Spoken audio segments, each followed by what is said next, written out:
Welcome to another episode of Whitetail Rendezvous, coming to you 6 days a week as we interview whitetail experts and hear their traditions and personal stories of the hunt. Learn more about the latest gear, discover proven tips, and the latest strategies so you can make your next hunt a success. Now, here's your host, Bruce. Here's a hot special for all Whitetail Rendezvous listeners. The Hunting Buddy app is giving away an all expenses paid free-range whitetail hunt at ABC New York Ranch this fall. You'll be hunting with NASCAR driver Spencer Boyd and the Hunting Buddy team, all the while being filmed by a professional film crew from Rush Outdoors, as seen on the Pursuit channel. To enter the contest for free, go to huntingbuddyApp.com. Click the huge Hunt Giveaway section tab and download the app. When you upgrade to the Outfitter plan, you get 30 additional giveaway entries. Hunting Buddy app is your best choice for staying safe in the woods with their patent-pending safety notification system.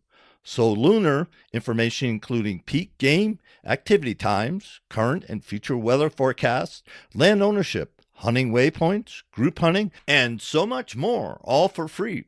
From Hunting Buddy app, that's HUNT _N BUDDY app. Whitetail Rendezvous is pleased to announce a partnership with GoHunt.com.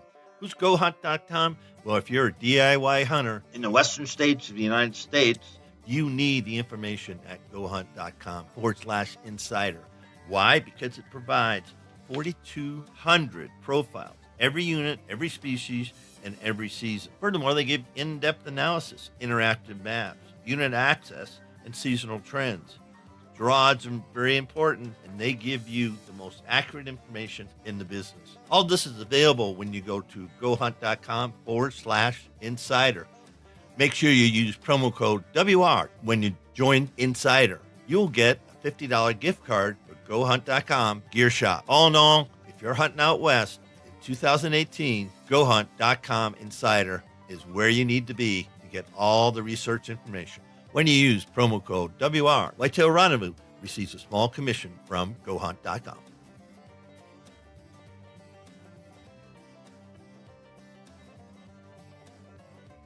Hey, folks, welcome to another episode of Whitetail Rendezvous. This is your host, Bruce Hutchin, and we're heading up to Old Canada. I'd love to go north of the border. I've had some great hunts up there and with some great people, and Chris is no exception. He runs Cedar Outdoors, and he's just kind of sort of getting going in this whole program. So he and I connected on social media, and I love to have new guys and guys that are hunting in southern Ontario on the show. So Chris, welcome to Whitetail Rendezvous.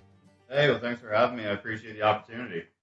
Yeah, we were kidding in the warm up that you live in southern Ontario. I fish northern Ontario quite a bit.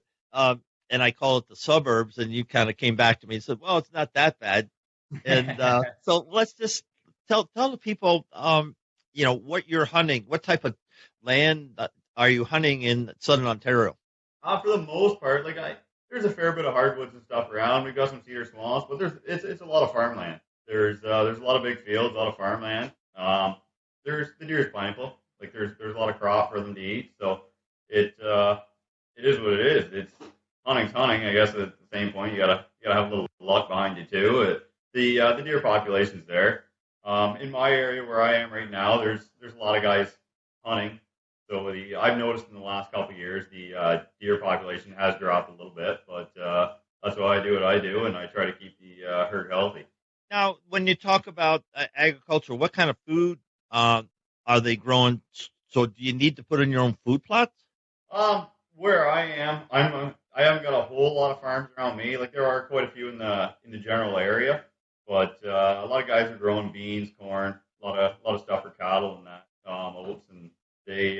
But I like to put get my food plots in and try to do what I can for the herd, keep them healthy, and just keep them in my area too. So it's now you're running on public, private land. How many acres have you have access to? I've got personally myself that I own. I've got 300, and but there's a good friend of mine right next door that he's got 4. So I kind of hunt about 700 acres for the most part. But it's a lot of acreage, but we do all right with it. Yeah, what are we talking about? What does the DNR say about deer per acre or deer per square mile? To be honest with you, I really haven't looked into it. Like in our area, it's you go 10 minutes south, the deer population. When you get down closer to where there's a few more big farms and that, like you see a big jump in the deer population. And back where I am right now, if I had to guess, I'm going to say 5, 6, maybe 7 deer, kind of within 100 acres or so. Like it's pretty healthy population. So Are you running trail cameras? yeah, I run on my 300. I usually run between 5 and 6 cameras. Just I don't have a big budget, right? So I'm kind of your everyday guy that goes to work, and I whatever money the wife let me spend on hunting, I spend. No, I was thinking because trail cameras, a lot of guys use them, especially this time of year, when the deer are patternable, to get a really good handle on your census.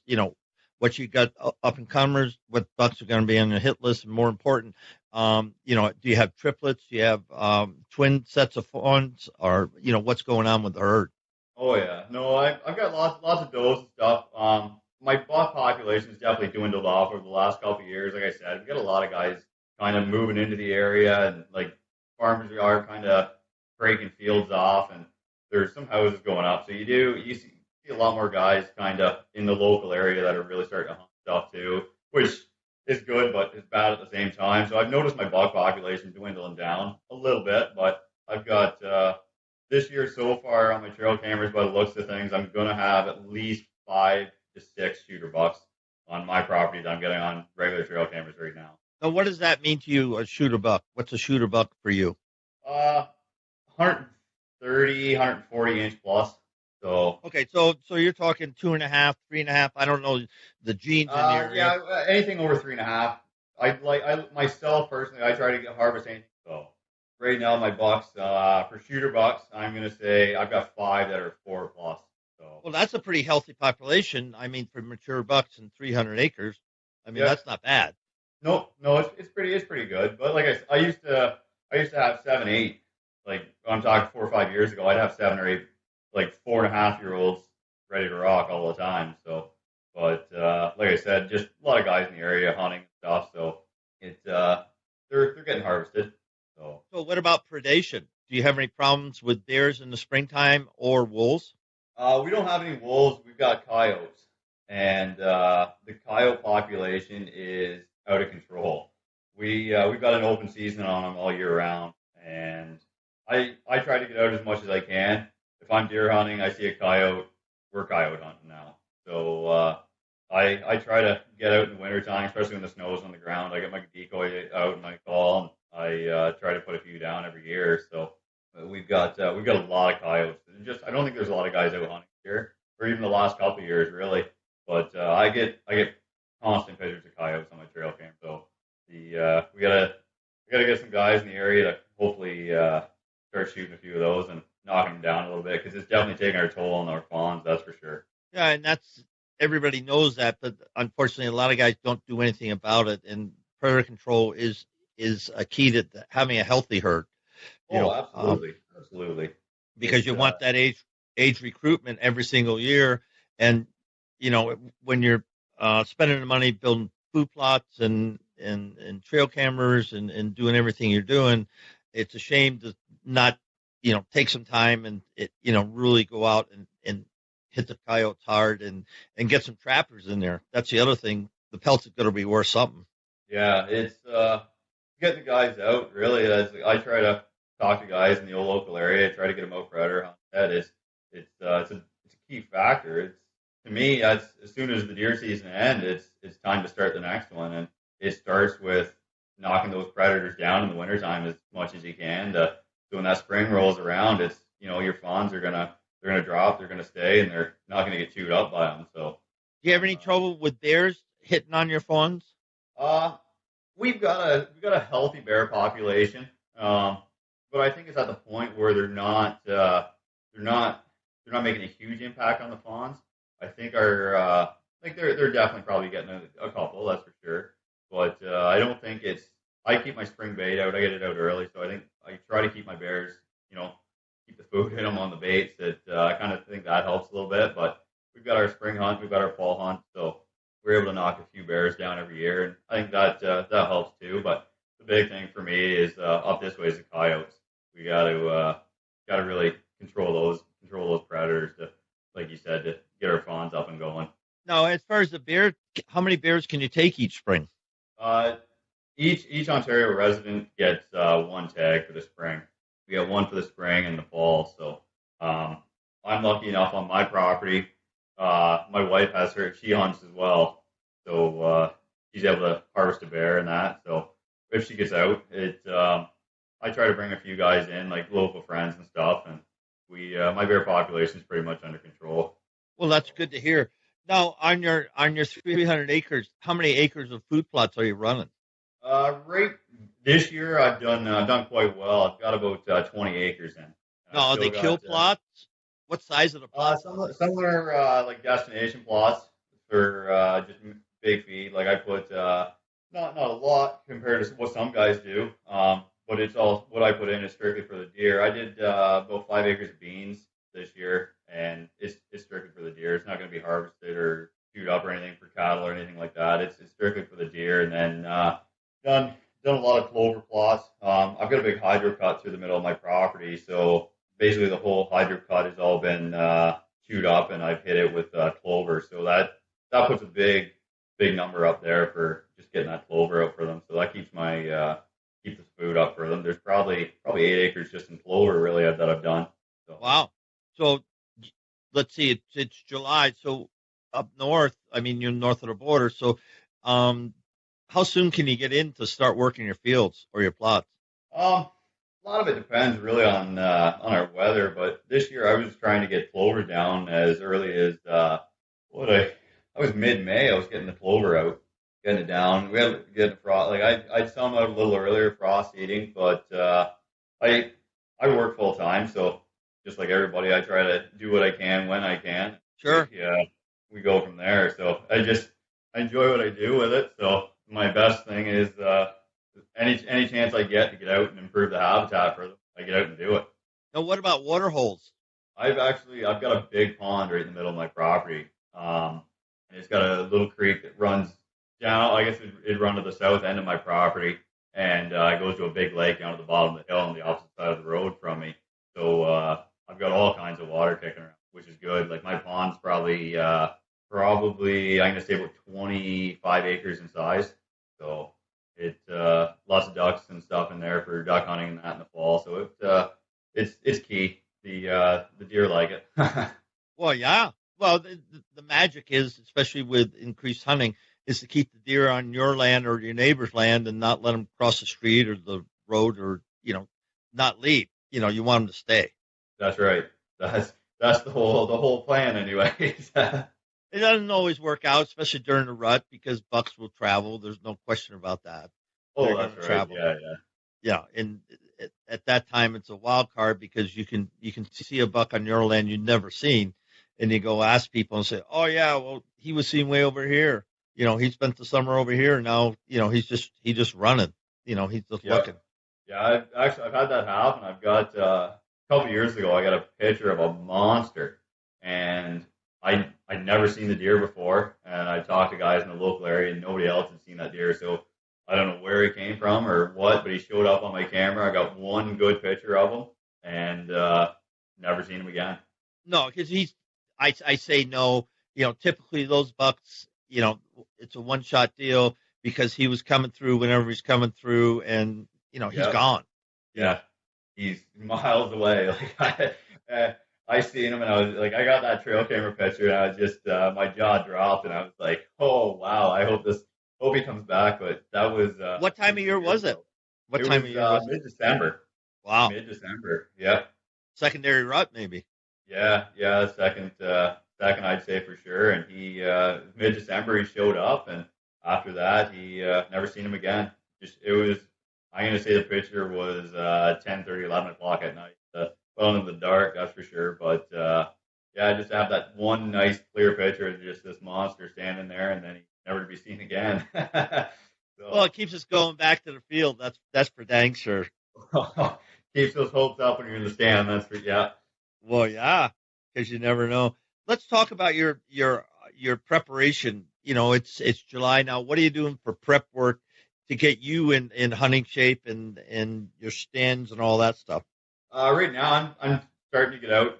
I've already had my stand spots kind of picked out ahead of time. Already I've got my trees already picked. I had those picked early in the spring.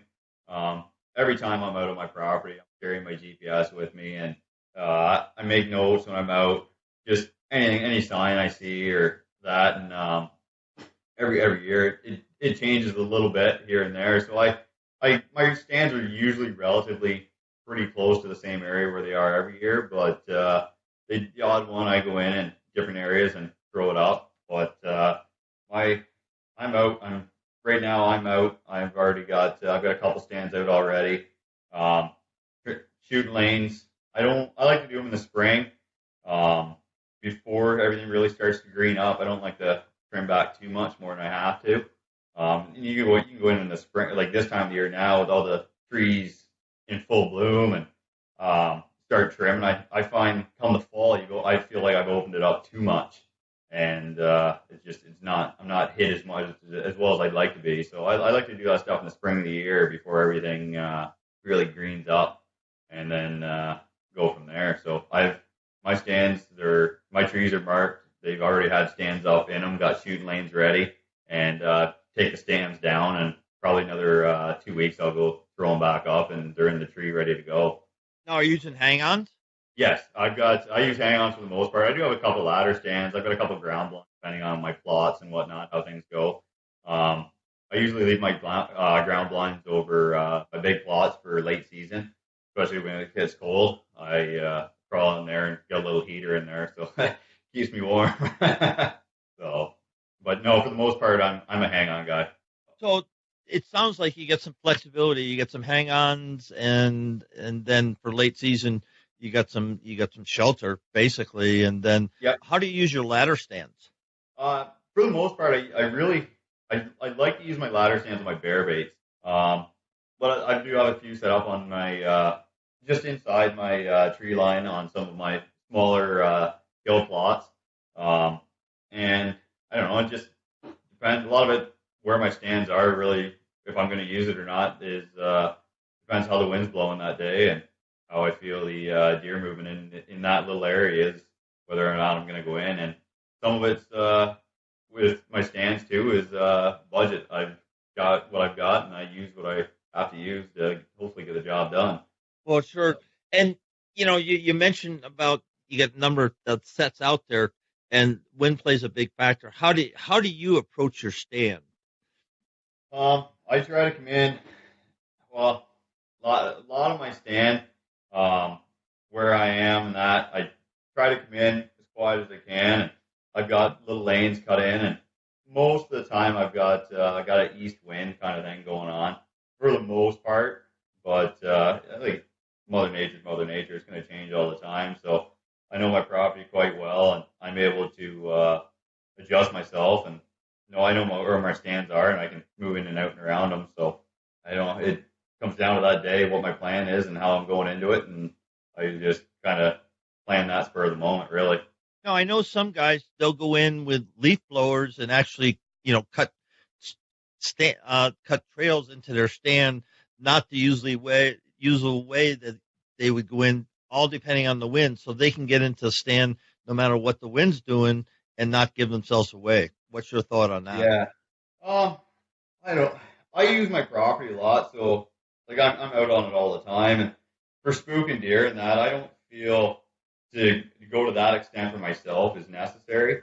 I've got my main trails in and out, and then if I gotta do a little bit of a loop back to a stand, if I gotta circle around it or something to get in, I will. But use leaf blowers and stuff. I've never done it, but I can't say it doesn't work because I've never done it either. So I guess you could say everybody's got their own way of doing something, and whatever works for you, just keep doing what you're doing, I guess. Yeah, over the years, what have you learned today that you know today that you sure as heck wish you knew 5 years ago? So your one big thing. My one big thing that I've really got onto in the last couple of years, I'm gonna have to say, is scent control. When I first started hunting, I didn't know a lot about it. I had a few friends that kind of got me into hunting. Nobody in my family hunts, so I was kind of self-taught, and I didn't really realize till about 5-6 years ago how big scent control is. To me, it's a huge thing, and I take every advantage I can when I'm in stand, spraying down, washing ahead of time, keeping my clothes clean, scent free. But as for going in and out of stand, like I'm obviously I spray down and scent free as I can. But I guess I go pretty hard on the scent.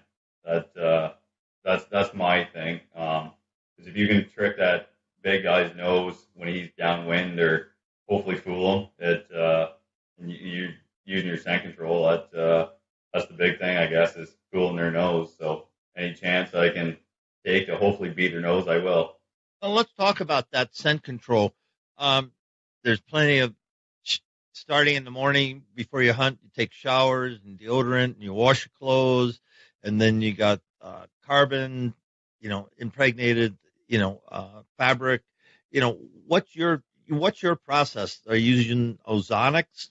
How do you minimize your scent? I start with the shower and the wash all down. My clothes are all washed, and I use the scent lock. I've got their bag and unit that I use, so I put that out. Keep all my clothes in that. I've been using scent lock, and I'm a big believer in it. So, and I recently this year I purchased an ozonics as well. So I've talked to a lot of guys in the industry, and everybody's had really good things to say about it. So I'm going to try it out and see what happens. It's just amazing. In our industry, it's just the little things. It's the culmination of a lot of little things that make success. And then you come on with a product like ozonics, and how it just makes such a huge difference. Oh, why did people think it works so well? The guys I've talked to have just seen a lot of big deer come out downwind and not even lift their nose to have them there, and they're saying it's using it, I guess. So I've always had great luck with my scent lock, like just my clothing, spraying down with their stuff. But I've had them come out downwind with that, but I'm going to try to up the ante this year and use the ozonics and along with my scent lock, and I see what happens. Now, what do you know about UV brighteners in fabric? Do you know anything about ultraviolet rays? Can't say I know much about it. I've heard a few things talking with guys that, from my understanding, now I could be way out to lunch on this, but anything with an UV brightener in it, I guess it stands out more in a deer's eyes. They can really pick you out with it. So when I wash my clothes, I make sure it's got no UV brighteners in it. That's my understanding, but like I said, I could be out to lunch on that too. So no, you're actually not. And I've been doing. I've had a couple of shows. I had Dr. Tyson, Sean Tyson on, and he makes a product, Pure One Outdoors, and he's got UV killers.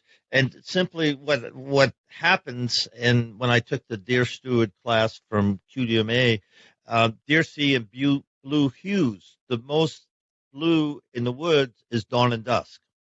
So if you have the UV brighteners in your clothing and there's blue fabric in your clothing or threads, anything to do that, and then you use a brightener, you actually glow. Yeah. Okay. So all right. You actually, your clothes will glow, and so you have to get rid of that. And I've talked to guys on the show, and they said, yeah, I did everything right. I had the right product. I had the right wind was right and everything. And the deer just drilled me. He knew I was there, and he couldn't smell me. Yes. And so he was glowing. He was actually glowing at dawn and dusk. When it gets brighter outside, it doesn't happen. But it's a perfect storm for the deer. It's part of their, protection against us because they see in the color spectrum, the blue hues, and they're greatest at dawn and dusk. Excellent. Well, like I said, I heard a little bit about it, actually from a good friend of mine. He owns one of the companies that I kind of promote a little bit for.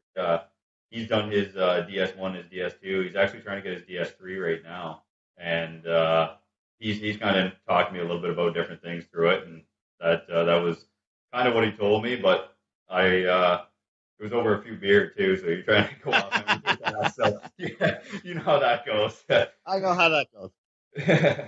Well, he's 100% correct, and folks, QGMA has got some great research, and just go to QGMA, and how to just query how do deer see, and you don't have to do it QGMA, you can do it on Google, and you'll find this out. But it's another one of these tips that makes a difference because you're doing everything right, and it's that one little thing, oops, and you're busted, and there goes a deer of your lifetime. He just looks at you and goes, don't think so. Walks away. Yeah, no, that's right. The education for them is you don't want to do it. No, you don't, because they'll remember that stand also, with or without you in it. So that's why do you hunt, Chris? Why do you hunt? I enjoy it. Actually, like as much as I enjoy hunting, I enjoy the prep work up to it and watching them grow and seeing my herd. It's nice at the end of the year to harvest that nice deer and get a nice big buck. But I just enjoy the outdoors. I just like being out there. Whether I see deer or I don't see deer when I'm in stand, I enjoy being outside in nature. That's like I said, I was nobody in my family hunts. I had a good friend of mine. He took me out, and I just kind of took to it. I've always really enjoyed it, and met a few other guys and started hunting with them, and really started to get into it. And it's just kind of all snowballed, and here I am today trying to grow something. Now, do you hunt rifle, muzzleloader, shotgun, archery? What's your preferred weapon? I prefer archery, but we've got a 2-week gun hunt up here too that I gun hunt as well. And if I don't have any luck by then, we have a late season muzzleloader hunt, I guess you'd call it. And we had a week of that, and I'll go out muzzleloader, and then we kicks back over to bow season again. So I hunt right up till the last day if I haven't got anything. So it starts October 1st, and it doesn't end until December 1st. Now, how many deer can you take in Southern Ontario? One. We get one tag, and like I said, if I get my tag filled, I try to get my wife out, and she hopefully tries to get one. So between the two of us, we put a little bit of meat in the freezer. Now, sometimes I'm able to break away from work, and I get to go to Northern Ontario up to Dryden, and we go moose hunting up there. And up in that area where we go, we're able to buy an additional antlerless deer tag.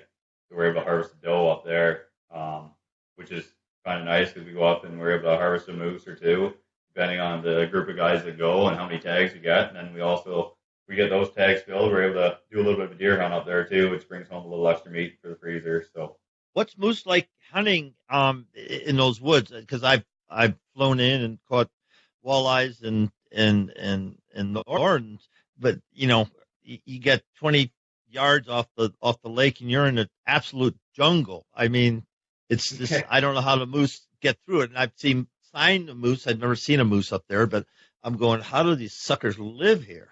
Yeah, it's a good hunt up there. We go up more for the fun of it. There's usually around 8 to 10 of us that go when I am able to go, and we go down the old logging roads. We go into the cuts and stuff, and we just kind of glass and watch the cuts. And the odd time you might be going down one of the old log roads there, and one might walk out in front of you, so you kind of get them off and hopefully off the road far enough there where you're able to get a shot. But a lot of it's just blasting the big cuts and driving around in the trucks. So you're talking logging roads, which are open, and then cuts. Those are timber cuts where somebody's going on clear cut, and yep. So there are openings. I've never hunted in Ontario, so it's kind of all new to me. But it's just like out west where they have clear cuts and they all come out and feed because that's where the food is. That's right. Yep. No, it's there's some real thick timber, nasty stuff you can't hardly walk through, and I don't even know how they get through it, but they manage to put their head down and run through it, I guess. But no, a lot of it's just watching cuts. We get out in the lakes and we get in the boats, and I would do some calling and try to call them up the edge of the lake as well. And we just go to have fun, really. We get a moose, but it's just a group of guys up enjoying the outdoors, I guess. So. Yeah, I was in British Columbia one time and hunting, and it's just amazing how they voice call and stuff, to those moose, and they do respond. You don't always see them, but they respond, and it's kind of it's not kind of it's an interesting hunt, and the work starts when you put one of those suckers down. That's the only thing I know. Holy yeah, yeah. We like to hopefully get them on the out in the cut where they're easy to get to. Hopefully get that's the formula right to them. So when you're thinking about this upcoming season, you got some deer already, in velvet on your hit list. What makes you pick your number one? I guess that's what I want to say. How do you pick your number one deer and then rank your deer so you decide which one you're going to hunt? Well, my number one, he's been my number one for 3 years now. He's eluded me, so he's back this year in velvet. I've got a couple pictures of him. He's the oldest deer I think I've had on my property. If I've aged him right, he's 9.5 years old this year. 9.5? Yeah. Holy right. Because what's the usual age? 7, 8 years old? Yeah, usually kind of around here. But yeah, he's 9 this year. The first year I got a picture of him, he had to been, I'd say he was at least 4 the first year I got a picture of him, and he was a really nice 10-point. And then the following year, he grew a little bit more, put on a bunch of mass, though, and he was stayed at 10. Last year, he dropped down to, the year before, he dropped down to a 9, and then this year, they just passed, he was dropped down to an 8-point. So he's kind of a lot of mass, though. Yeah, he's really wide. He's got a lot of mass. He's not tall by any stretch, but I've been chasing this guy. He's eluded me. I've had a couple run-ins with him, but just haven't had the luck. Last year was our probably the worst run-in with him I ever could have had. What happened? Well, we just finished the gun hunt. We were just coming in for the morning, coming back in to have some breakfast with that. There was a few guys over, and we there was two of my good friends standing right in my backyard. Because my house is right on our property, and they're standing there, just on the guns unloaded, threw them in the cases in the truck, and I was just me and another friend we were walking down the trail, and we just popped out in the field right behind my house, and all of a sudden I hear them hollering, "Shoot, shoot!" And I look up, and it was just a flip of a tail, and there he jumped off into the woods, and he was gone. He's bedding right beside my house. He was bedded up. Yeah, bedded up, not probably 80 yards from my house. So as I was walking down the trail, it jumped him up, and he ran out pretty much right into my backyard, about 30 yards from the guys. He walked right out and stood there and stared at him for about 15 seconds, and they were in a mad scramble to try to get the guns and get a shot off, but by the time they got it, he'd flipped off, and he was into the bush and gone. So are you going to put a trail camera by your house? I've already got a couple. Yeah, yeah. I put a rack stacker mineral station out. I run a few of them. I run 4 mineral stations on my 300 acres, and I've got cameras on all of them. And of the 4 mineral stations, I've got one that's within 100 yards of my house, believe it or not, and it wouldn't be 60 yards off the road, and that's the one he frequents the most. So he's living underneath your deck, basically.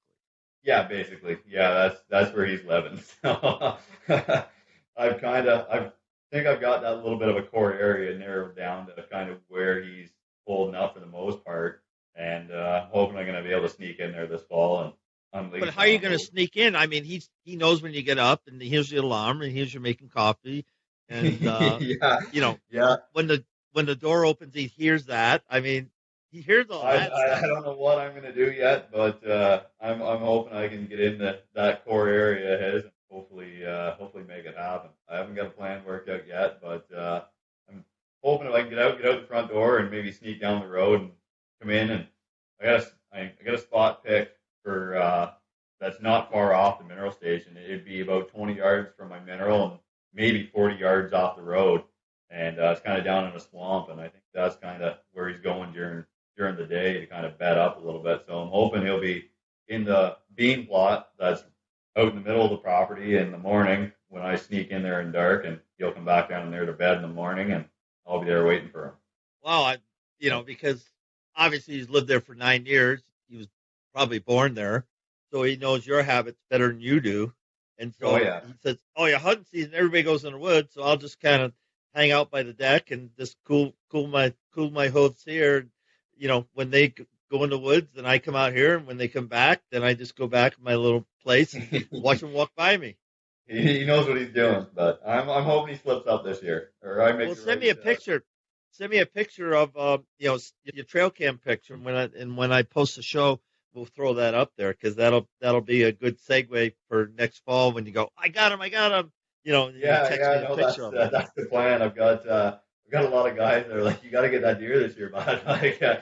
But yeah, sure. What I'll do is I'll send you over the last 4 years of pictures of them that I've got. Yeah, I'd love to have them. Yeah, love to have him. Get him to you, and you can see what he is. He's a nice deer. He's a really nice deer. So there's a few pictures of him already on my. We're just going to wrap up. Do you have anything left to chat about that you want to leave with my listeners? I guess the biggest thing to me really is just get out there and enjoy it. Get some people out, get some new folks out there, enjoy the industry, and really work with each other. That's the big thing. Work with each other. Now, how do people reach out to you on social media? They can find me on Instagram, Facebook. I've got a YouTube. I'm just kind of getting started, getting a few videos on there. So that's Cedar Ridge Outdoors. Instagram, Facebook. Get on there and like, follow, share, do what you got to do. I'd appreciate it. So. Well, Chris, it's been an absolute pleasure to visit with you this evening, and I wish you all the best. And I can't wait to get pictures of you smiling. You're grip and grin to that 9-year-old deer. Yeah, no, I'm hoping to this year. That's for sure. We got a good friend of mine there, Steve Almy at Rackstacker. He's helped guide me in the right direction too. So he pushes product to the test down at my property every year, and he's helped me, and I got to get that deer this year for him. So all right, all the stuff he's taught me, and gone from there. So all the best, my friend. Perfect. Thank you for having me. Hey, folks, we got a new sponsor. It's called Buckwild Coffee. What's so special about Buckwild Coffee? Well, a gazillion people go to Starbucks every day and drink coffee. Well, why shouldn't Buckwild Coffee offer you light, medium, or dark roast with free shipping? All you have to do is go to whitetailrendezvous.com, go to shop, and order your coffee, and I'll ship it out for free. Up next is Melanie Peterson, and Melanie Peterson, back in January at the Dallas Safari Club, was awarded the 2018 Extreme Huntress Award, and she's been on a global tear since then, being an ambassador for women, specifically, not only hunting, but women in hunting, women in the outdoors. So matter of fact, she just launched her own company called Melanie Peterson Outdoors. And the show focuses on one thing. She was the first person, get that, first person ever to take a Cape Buffalo with an air rifle, a high-powered air rifle, be it as may, 385 grain projectile. But she did it up close and personal. And it's a great story, and I'm just so happy Melanie asked me to air it for her. And along with her running mate, Mark LeCue and Dave Freeburn. Now, Dave's the PH down in South Africa. And Mark's her running mate, and Mark's guns. Mark's been in the gun business and writing and developing rifles and cartridges and loads for a long, long, long time. So they all got together at Dallas Safari Club, and as they say, proofs in the pudding and the rest is history, but the buff's on the ground. And can't wait to you hear Melanie Peterson and or Cape. Thanks for joining us. Be sure to tune in tomorrow for another episode of Whitetail Rendezvous, where you can listen and learn from the experts so you can be more successful on your next hunt. Until next time, listen, learn, and succeed.